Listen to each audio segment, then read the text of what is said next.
Makasika ny fitaterana anabakabaka indray kosa ao anatin'ny vanim-potoana ny fialan-tsasatra ny mpianatra amin'izao fotoana izao saingy misy fahasimbany kosa ilay fiaramanidina Boeing 737-800 an'ny kompania mpitaterana Air Madagascar miteraka fahatiantoka ho an'ity kompania mpitaterana ity izany tranga izany raha toa ka tsy misy ny vahaolana aingana dia aingana.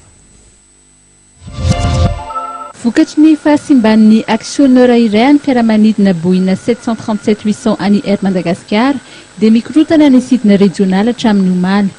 Io fiaramanidina io anefa no miantoka ny ampahany lehibe amin'ny sidina anatiny. Vokatry ny fahasimbana izay dia tsy afa-mihetsika ny Boeing fa efa mandeha kosa ny fanamboarana izany.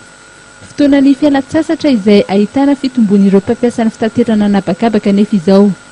Voatery niova ny fiaramanidina izay manatanteraka izany ary niova ihany koa ny oran'ny sidiny izay mampimenimena ny mpanjifa sasany. Efa mandray andraikitra ny ekipan'ny Air Madagascar mba ampihenana arak'izay tratra ny fiantraikany izany amin'ny fandaharan'ny sidiny sy iverenan'ny sidina amin'ny laoniny anatin'ny fotoana fohy.